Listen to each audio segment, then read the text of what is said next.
नमस्कार साथियों, आपका स्वागत करता हूँ आपके अपने YouTube चैनल निर्मल एस्ट्रोलॉजी में। साथियों, ये हमारी लग्न सीरीज चल रही है और इसी लग्न सीरीज के क्रम को आगे बढ़ाते हुए आज के वीडियो में हम मकर लग्न के बारे में जानेंगे। तो साथियों, आइए देखते हैं कि आज हम किस किस विषय पर चर्चा करने वाले हैं। मकर लग्न को समझने से पहले सबसे पहले हम जानेंगे कि लग्न किसे कहते हैं, यानी लग्न क्या होता है, और उसके बाद मकर लग्न की कुंडली किस प्रकार की होती है, उसे किस तरह से पहचानेंगे, और उसके बाद देखेंगे मकर लग्न के जातकों का स्वभाव, उनका व्यक्तित्व, उनकी पर्सनैलिटी किस प्रकार की होती है, और साथ ही में देखेंगे मकर लग्न के लिए शुभ अशुभ रंग, लग्न, ग्रह, रत्न, युतियां, दिन आदि क्या क्या होते हैं। तो आइए देखते हैं सबसे पहले कि लग्न किसे कहते हैं, यानी लग्न क्या होता है।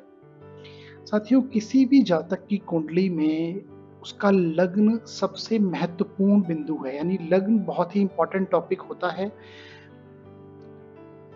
तो लग्न से हम किसी भी जातक का, उसका स्वभाव, उसका व्यक्तित्व, उसके भारी ढांचे को हम जान सकते हैं लग्न से, और ये अपने आप में बहुत इंपॉर्टेंट होता है। तो अब इसका पता हम कैसे लगाएं कि हमारा लग्न कौन सा है, यानी कि लग्न क्या है। तो साथियों, आपको पता है दिन में 24 घंटे होते हैं और 12 हमारी राशियां हैं।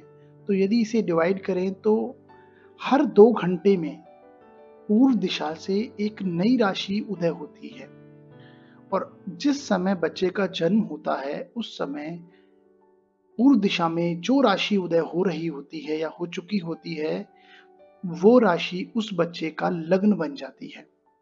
फिर से एक बार बताता हूं आपको कि जब भी किसी बच्चे का जन्म होता है उस समय पर हम पूर्व दिशा में देखेंगे, पूर्व दिशा में जिस राशि का उदय होगा वह राशि उस बच्चे का लग्न बन जाती है। तो उस समय पे जो ग्रहों की स्थितियां होंगी, जो ग्रहों की सिचुएशन होगी, वो एग्जैक्टली सेम जातक की कुंडली में आ जाती है। यानी यदि हम अपने आकाशीय परिधि का फोटो लेंगे तो जिस फोटो के अनुसार उस टाइम पे जो स्थितियां होंगी ग्रहों की, वो स्थिति एग्जैक्टली सेम जातक की कुंडली में आ जाती हैं। तो ये हमारा जातक का लग्न होता है। तो आइए अब आगे देखते हैं कि मकर लग्न क्या है, मकर लग्न को किस तरह से हम पहचान सकते हैं, उसकी मकर लग्न की कुंडली किस तरह से पहचानें। तो ये आप जो मेरा कर्सर देख रहे हैं, इसमें ये जो चतुर्भुज है या ये बॉक्स है, इसको हम प्रथम भाव कहते हैं कुंडली का। उससे अगला द्वितीय भाव, फिर तृतीय, चतुर्थ, पंचम, षष्ठ, सप्तम, अष्टम, नवम, दशम, एकादश और द्वादश। इस प्रकार से एंटी क्लॉकवाइज डायरेक्शन में भाव होते हैं। तो ये प्रथम भाव में यदि मकर राशि है, यानी 10 नंबर लिखा है, तो आप मकर लग्न के जातक होंगे। जिन जातकों की कुंडली में प्रथम भाव में 10 नंबर लिखा है, ये प्रथम भाव है, इसमें 10 नंबर लिखा है, तो वो मकर लग्न के जातकों की कुंडली होगी। यानी इन जातकों का जन्म हुआ था तो पूर्व दिशा से मकर राशि उदय हो रही थी और वो इनके प्रथम भाव में आ गई। प्रथम भाव में आ गई तो ये मकर लग्न के जातक बन गए। तो ये मकर लग्न हो गया 10 नंबर। इसके आगे हम 11 नंबर, 12 नंबर, तो ये इस तरह से ये सारे क्रम से ये सारे नंबर्स यानी राशियां कुंडली में सेट हो जाती हैं। तो ये मकर लग्न के जातकों की कुंडली है। अब आगे देखते हैं कि मकर लग्न के जातक किस प्रकार के होते हैं, उनका स्वभाव, व्यक्तित्व किस प्रकार का होता है। तो साथियों, मकर लग्न के जातक देखने में इनकी स्किन डार्क होगी और चेहरे पे एक मैच्योरिटी होगी, यानी अपनी उम्र से थोड़े बड़े दिखाई देंगे ये, क्योंकि शनि का इफेक्ट इन पे होता है। तो ये देखने में थोड़े बड़े लगते हैं अपनी उम्र से, और पतले होते हैं और लंबे होते हैं। और जैसा कि आप लोग जानते हैं कि काल पुरुष की कुंडली में दशम भाव में मकर राशि आती है, और दशम भाव से हम कर्म को, वर्क प्लेस को, वर्क प्लेस पे जो प्रतिष्ठा है, सम्मान है, इन सारी चीज़ों को हम देखते हैं। तो यदि ये दशम भाव में जो राशि है यदि ये लग्न में आ जाएगी तो ये सारी चीज़ें इनके लिए इम्पोर्टेंट हो जाएंगी। यानी कर्म प्रधान होते हैं ऐसे जातक, मेहनत करने में विश्वास करते हैं, अपने कर्म पे ही फोकस करेंगे, जो इनको कार्य करना है, और कार्य करना इनके लिए बहुत ज़रूरी है। इनको कार्य करना इनके लिए इतना इम्पोर्टेंट हो जाता है कि बाकी सारी चीज़ें साइड में, उनको कार्य करना बहुत ज़्यादा अच्छा लगता है इनको। मेहनत करना हमेशा कंटिन्यूअसली मेहनत करते रहते हैं, मेहनत करने में विश्वास रखते हैं, डेस्टिनी में इतना बिलीव नहीं रखते। किस्मत पे ना विश्वास रखते हुए मेहनत पे विश्वास रखते हैं। और क्योंकि शनि इनके स्वामी होते हैं तो शनि अपने आप में डिले के कारक हैं, देरी के कारक हैं। तो इनकी लाइफ में जब भी ये कोई काम करने जाते हैं तो उसमें थोड़ा डिले हो जाता है, तो ये स्ट्रगल फील करते हैं लाइफ में, और इनकी लाइफ में काफ़ी स्ट्रगल होता है। देखा जाता है कि जो कैप्रिकॉर्न और एक्वेरियस यानी मकर और कुंभ लगन के जो जातक होते हैं, इनकी लाइफ में क्योंकि इनके स्वामी शनि हैं तो अदर जितने भी लगन हैं उन सबसे ज़्यादा स्ट्रगल इनको फेस करना पड़ता है लाइफ में। और देखा गया है कि ये टारगेट ओरिएंटेड होते हैं, यानी कि ये अपना कोई टारगेट सेट करते हैं और उसके पीछे लग जाते हैं मेहनत करने में, और दिन रात एक करके मेहनत करते हैं, मेहनत करने में कभी थकते नहीं हैं ऐसे जातक, और उसी को ध्यान में रखते हुए अपने लक्ष्य को प्राप्त करते हैं, उसके प्रति कर्म करते रहेंगे, मेहनत करते रहेंगे। साथियों, क्योंकि मकर राशि का जो तत्व है यानी पृथ्वी तत्व होता है, एलिमेंट इनका अर्थ है, तो ये अपने जड़ों से जुड़े हुए लोग होते हैं, कनेक्टेड होते हैं रूट से, यानी अपने धर्म से जुड़े होंगे, अपने बुजुर्गों की जो असूल होते हैं, जो उनकी वैल्यूज़ हैं, उनका बहुत अच्छे से पालन करेंगे। और इसलिए ऐसे जातक काफ़ी डाउन टू अर्थ होते हैं, ज़मीन से जुड़े होते हैं, अपने से नीचे तबके के जो लोग हैं और या अपने नीचे जो काम करते हैं, अपने से छोटे लोगों का बहुत अच्छे से सम्मान करते हैं, उनको रिस्पेक्ट देते हैं ऐसे जातक। तो ये डाउन टू अर्थ होते हैं, और सबसे अच्छी इनकी खूबी कि इनको चापलूसी पसंद नहीं होती। ना ही ये चापलूसी करना जानते हैं और ना ही चापलूसी करवाते हैं। तो ये इनको चापलूसी बिल्कुल पसंद नहीं है, ऐसा देखा गया है। साथ ही में ये बहुत ही स्ट्रैटेजिक, जब भी ये अपना कोई टारगेट सेट करते हैं तो उसके प्रति काफ़ी अच्छी स्ट्रैटेजी बनाएंगे, बहुत अच्छे प्लान रेडी करेंगे, वेरी स्ट्रैटेजिक और गुड प्लानर होते हैं ऐसे जातक।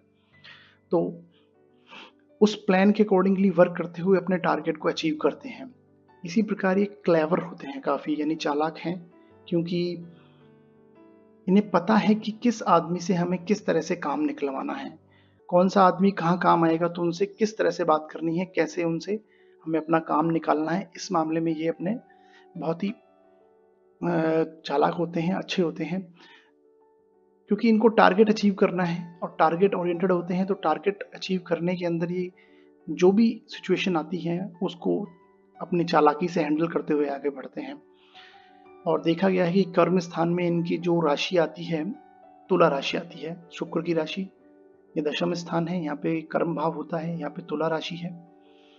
तो तुला राशि आती है तो ये इनके कर्म स्थान में अस्थिरता है, क्योंकि तुला राशि इम्बैलेंस की राशि है, यानी कि स्थिरता नहीं होती। तो कर्म स्थान में इनके स्थिरता नहीं होती। देखा गया है कि काफ़ी अपने वर्क प्लेस में चेंज करते हैं, और जो इनका वर्क प्लेस को देखा गया है ज़्यादातर ये कला से जुड़े हुए, फैशन से जुड़े हुए, सजावटी चीज़ों से जुड़े हुए रिलेटेड फील्ड को ही चुनते हैं। उसी में वर्क करना इनको अच्छा लगता है, उसी में इनका इंटरेस्ट होता है। और इनकी जो ज्ञान भाव में राशि आती है, वृषभ राशि, शुक्र देवता की राशि आती है। शुक्र इनके लिए काफ़ी कारक प्लैनेट होते हैं, क्योंकि दशम भाव में भी शुक्र की तुला राशि और पंचम स्थान में भी वृषभ राशि। पंचम स्थान अपने आप में ज्ञान का भाव होता है और दशम भाव कर्म स्थान होता है। तो ये केंद्र त्रिकोण के लिए राजयोग बनाते हैं इनके लिए शुक्रदेव। तो शुक्र अपने आप में काफ़ी क्रिएटिविटी का कारक है, तो ये काफ़ी क्रिएटिव होते हैं।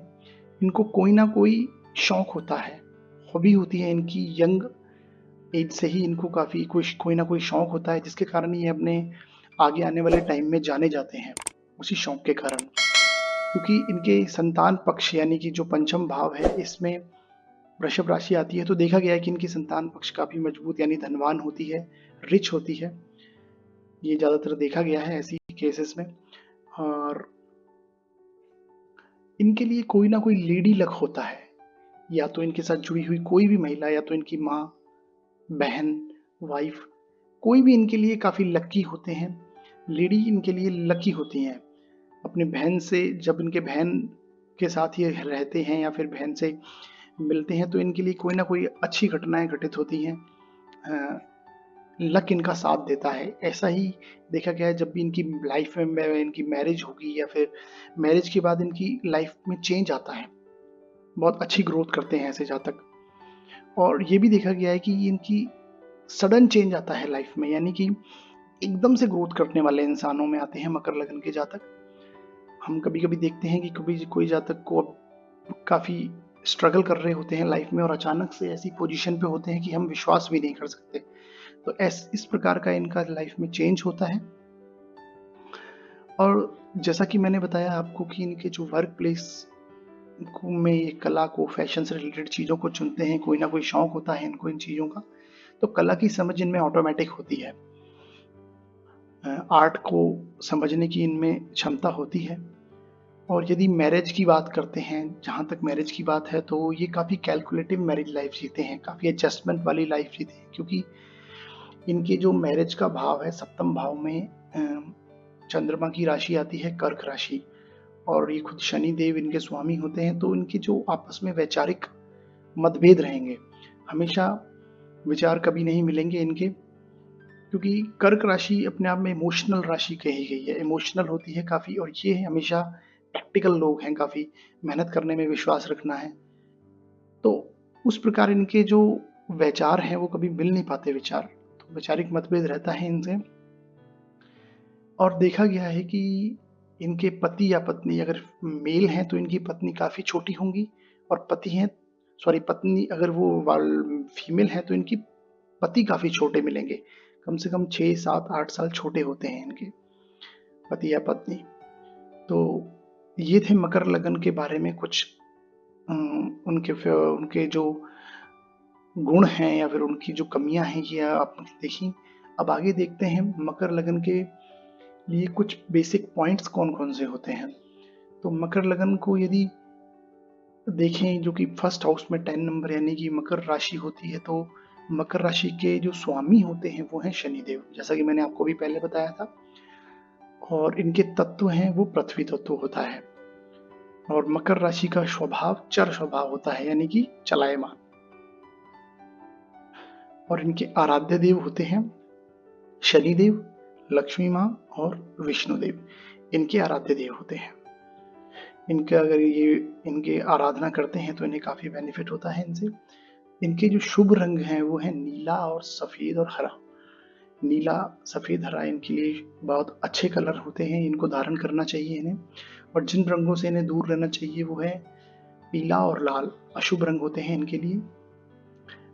इनके लिए शुभ दिन, यानी कि कोई भी कार्य अगर लाइफ में कर रहे हैं, शुरुआत कर रहे हैं किसी कार्य की जो बहुत ही इम्पोर्टेंट है इनके लिए, तो वो यदि शनिवार को, शुक्रवार को और बुधवार को यदि ये कार्य करते हैं तो इन्हें काफ़ी बेनिफिट होगा, उस कार्य में सफलता इन्हें जरूर मिलेगी।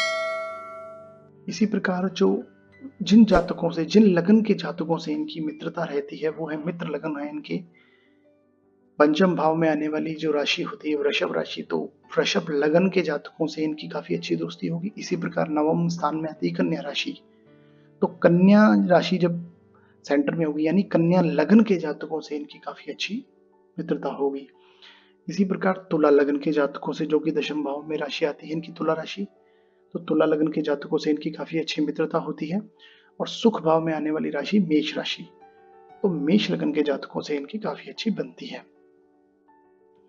अब इनके लिए जो शत्रु लगन है, यानी जिनसे इनकी नहीं बनती, शत्रुता रहती है, वो है षष्ठ भाव में आने वाली राशि मिथुन राशि। मिथुन राशि से इनकी शत्रुता रहती है, यानी मिथुन लगन के जातकों से बिल्कुल नहीं बनेगी। इसी प्रकार सिंह लगन, जो कि अष्टम भाव में इनकी सिंह राशि आती है, तो उसका लगन यानी सिंह लगन के जातकों से इनकी नहीं बनेगी। और द्वादश भाव में राशि आती है धनु राशि, तो धनु राशि के जो स्वामी हैं गुरुदेव, यानी कि धनु लगन के जातकों से इनकी नहीं बनती। अब आगे देखते हैं कि मकर लगन के लिए कारक और मित्र ग्रह कौन कौन से होते हैं? तो मकर लगन के लिए जो मित्र ग्रह हैं इनके, सबसे पहले स्वयं शनिदेव, क्योंकि शनिदेव इनका स्वामी होते हैं इनके, तो ये इनके लिए कारक साबित होते हैं। इसी प्रकार शुक्र, जैसा कि मैंने अभी आपको पहले बताया था कि शुक्र इनके लिए केंद्र और त्रिकोण राजयोग बनाते हैं, केंद्र और त्रिकोण के स्वामी हैं, तो शुक्र इनके लिए बहुत ही कारक प्लेनेट है, बहुत अच्छे इनको बेनिफिट देते हैं। इनकी दशा अंतर दशा में, प्रत्यंतर दशा में इन्हें काफी ज्यादा लाभ होता है, तो इनके लिए मित्र ग्रह हैं शुक्रदेव। इसी प्रकार बुध देव, क्योंकि बुध इनके नवम भाव में जो राशि आती है कन्या राशि, उनके स्वामी हैं, तो बुध इनके लिए मित्र ग्रह होते हैं। अब इनके लिए जो समग्रह हैं, समग्रहणी में श्रेय आते हैं, वो है मंगल देव, क्योंकि मंगल देव एक केंद्र के स्वामी हैं, तो ये इनके लिए सम कैटेगरी में रखे गए हैं। और साथ ही में जो 10 नंबर यानी कि मकर राशि में मंगल उच्च के हो जाते हैं, इसलिए इनको सम कैटेगरी में रखा जाता है मंगल को, क्योंकि इनके नैसर्गिक शत्रु हैं शनि के, तो उधर शत्रु भी हैं और इनके लिए कारक भी हुए एक केंद्र स्थान के, तो इस वजह से इनको सम कैटेगरी में रखा जाता है। इनके जो मारक और शत्रु ग्रह हैं वो हैं सूर्य, गुरु और चंद्रमा। अब सूर्य इनके जो अष्टम भाव के राशि आती है सिंह राशि, उसके स्वामी है, तो इनके लिए मारक हुए। इसी प्रकार गुरु की जो राशि धनु राशि आती है 12th हाउस में आती है इनके, तो ये भी इनके लिए मारक है। और चंद्र यानी अष्टम से 12वां स्थान जो होता है वो भी मारक स्थान कहलाता है, इस वजह से चंद्रमा की राशि भी इनके लिए यानी चंद्रदेव भी इनके लिए मारक होते हैं।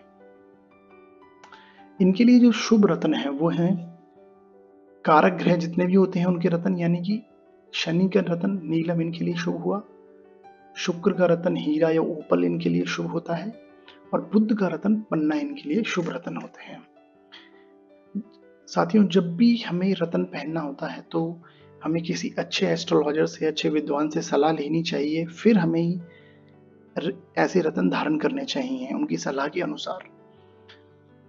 अशुभ रत्न है वो इनके लिए सभी मारक जो प्लेनेट हैं वो उनके होते हैं, यानी सूर्य का रत्न माणिक इनके लिए अशुभ होता है, गुरु का रत्न पुखराज इनके लिए अशुभ है, और चंद्रमा का रत्न मोती इनके लिए अशुभ होता है।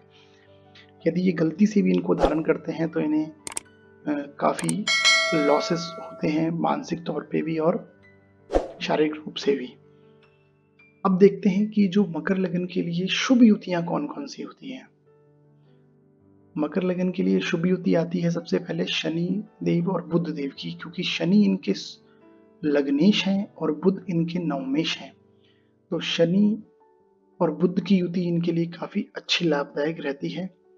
इसी प्रकार शनि और शुक्र की युति भी इनके लिए काफी कारक होती है, क्योंकि शनिदेव इनके लग्न के स्वामी हैं और शुक्रदेव इनके पंचम स्थान यानी त्रिकोण के स्वामी हैं, तो ये इनके लिए काफी अच्छी युति होती है। इसी प्रकार शुक्र और बुध की नवम पंचम की युति, यानी कि नवम भाव के बुध देव स्वामी हैं और शुक्रदेव हैं पंचम भाव के, तो इनकी युति भी बहुत अच्छी इनके लिए होती है। और इसी प्रकार अशुभ युतियां इनके लिए जो हैं, जो मारक इनके ग्रह हैं गुरुदेव और सूर्यदेव, 12th हाउस के और अष्टम हाउस के जो स्वामी हैं, इनकी युति इनके लिए काफी अशुभ होती है। और शनि सूर्य जो कि आपस में ही नैसर्गिक शत्रु भी होते हैं, तो इनकी युति अगर होगी तो इसमें शनिदेव पीड़ित होंगे, तो इस प्रकार ये युति भी इनके लिए अशुभ होती है। इसी प्रकार शनि चंद्र की युति भी, क्योंकि शनिदेव इनके स्वामी हैं और चंद्र इनके लिए मारक हैं, तो ये युति भी इनके लिए अशुभ होती है। और गुरु राहु की युति भी इनके लिए अशुभ होती है। साथियों, आज की वीडियो में आपने जाना कि मकर लगन के जातक किस प्रकार के होते हैं, उनका स्वभाव कैसा है, व्यक्तित्व कैसा है, और साथ ही में इनके लिए क्या शुभ है क्या अशुभ है, ये सारी चीज़ों को हमने देखा ओवरऑल। तो आपको हमारा वीडियो किस प्रकार लगता है हमें ज़रूर कमेंट बॉक्स में बताइए, और हमारे वीडियो को देखने के लिए बहुत बहुत धन्यवाद। हमारे वीडियो को ज़रूर लाइक कीजिए, शेयर कीजिए, हमारे चैनल को सब्सक्राइब कीजिए, और यदि आपके मन में कोई भी क्वेश्चन है आपसे अपने लाइफ से रिलेटेड या, तो आप हमें डिस्क्रिप्शन में दिए हुए नंबर्स पे कॉल कर सकते हैं, अपना कुंडली विश्लेषण करवा सकते हैं। तो वीडियो देखने के लिए बहुत बहुत धन्यवाद साथियों।